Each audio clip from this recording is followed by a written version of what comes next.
Hello viewers of the national television, welcome to this English news edition. I'm Fabia Nyonizigiye. Here are top stories. President Evariste Ndayishimiye called on the residents of Gitega commune to fully invest in the development of their community, emphasizing that it reflects the image of the country. The head of state also urged the people of Gitega as well as Burundians to resolutely engage in community development initiatives to contribute to the realization of the national vision and emerging Burundi by 2040 and the developed one by 2060. And this first day in the Gateri camp located in the Bukinanyana commune, the Ministry of the Interior, in collaboration with the agencies of the United Nations system in Burundi, jointly carried out the official handover transitional housing to people displaced by the floods that occurred in Gatumba 2024.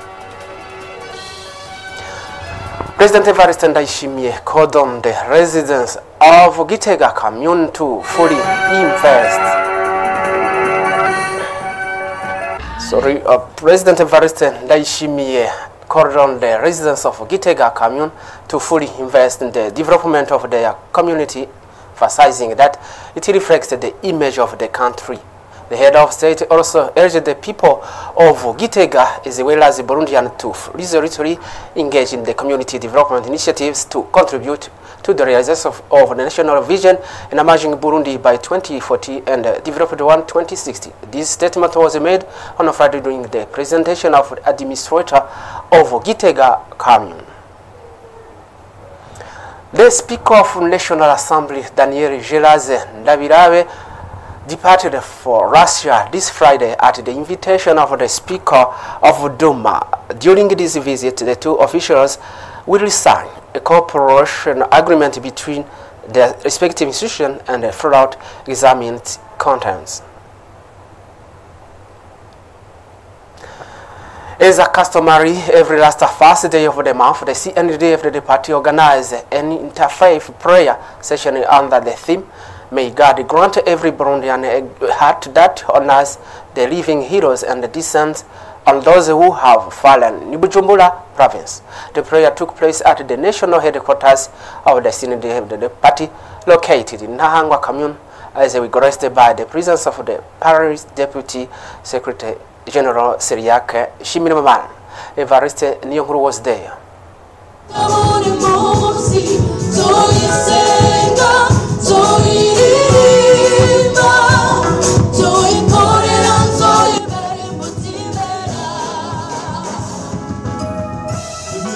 Thanksgiving and the glorification gospel songs featured the ecumenical prayer organized by the CNDD-FDD on every last Thursday of the month. In the Bujumbura province, this prayer was held in the national headquarters of the ruling party located in Hangwa commune. This spiritual gathering was held to reaffirm the national identity of the party under the leadership of the party deputy secretary general Siriake Shimirimana, and in the presence of several members of the CNDD-FDD party, with the foundation firmly rooted in the Word of God. The biblical inspiration for the event was drawn from 2nd book of Samuel chapter 9, from verse 6 to 7, which recounts acts of grace and a continuity from one generation to the next.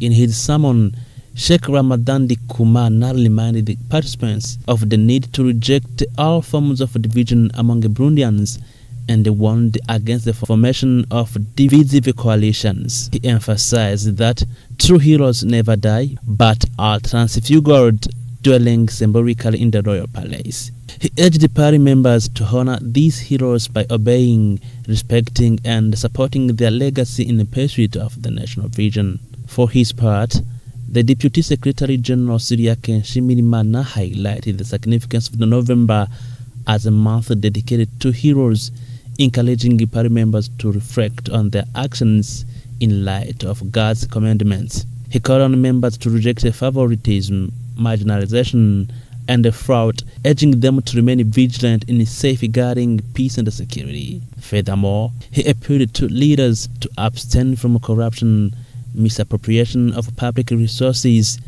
and the infringement of citizens' rights, noting that these principles are the very foundation of the nation. For the key interest of a child, the restorative justice for minors promotes no custodial measures for children in conflict with the law. This results from a conference organized by the Ministry in charge of Justice, Human Rights and the Gender in the line of 35th anniversary of the Child's Rights Convention. Christine Kimana.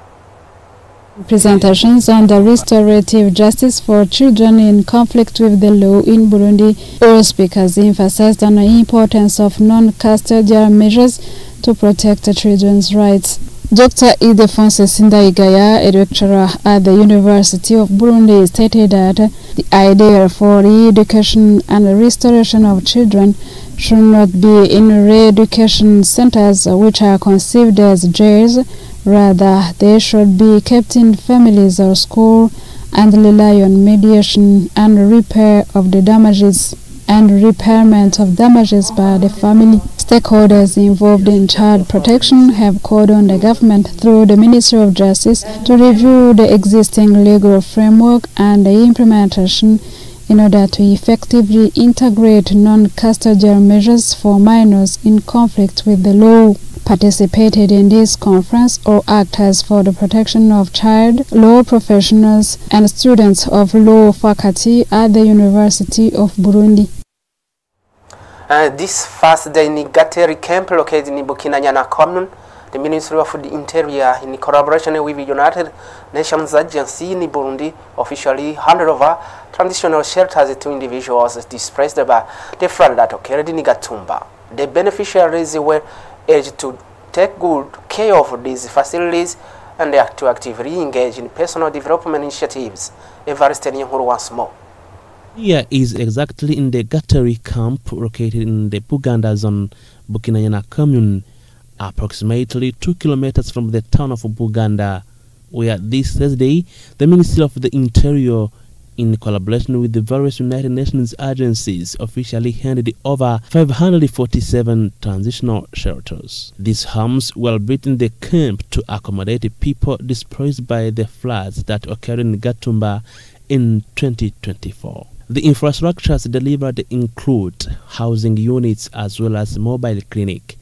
In her address, Violet Kayomya Kenyana, the UN resident coordinator in Burundi, encouraged the beneficiaries to engage in self-reliance and development activities, urging them not to rely solely on humanitarian aid as they are regarded as full Burundian citizens.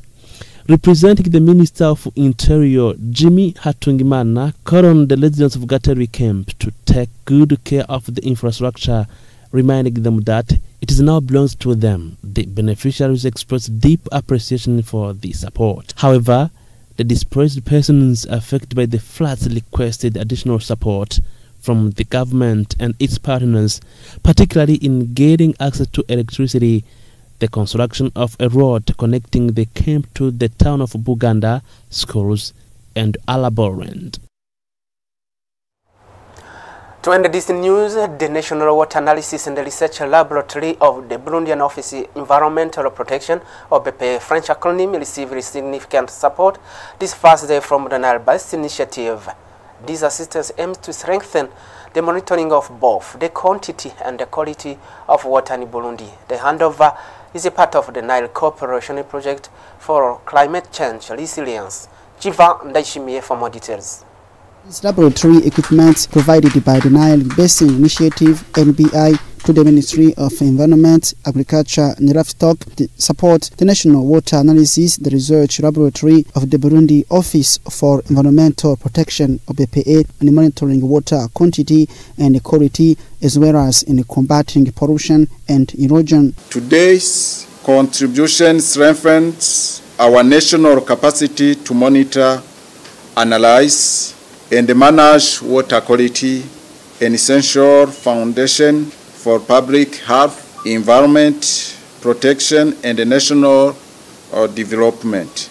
Equipment we receive today will directly support our National Water Quality Laboratory. These tools will enable us to generate accurate and timely data on parameters such as pH, conductivity, temperature, dissolved oxygen and turbidity, all critical indicators for assessing the health of water bodies. The Executive Director of the Nile Basin Initiative, Florence Grace Adongo, stated that this equipment will help countries properly develop and manage their water sources. It is important that we stress the importance of water quality and ensure that quantity and quality are all measured, and we assure our countries the basin of the available water resources. Pollution is a very big threat in addition to climate change, and it has not been well undertaken in terms of interventions. We hope that with this support, you will be able to undertake necessary cautions in managing pollution. It should be noted that this equipment, valued at $78,000 was provided under the Nile Compilation for Climate Resilience Project. Well, end of this news edition. Thank you for being with us. Keep watching our programs. Bye-bye.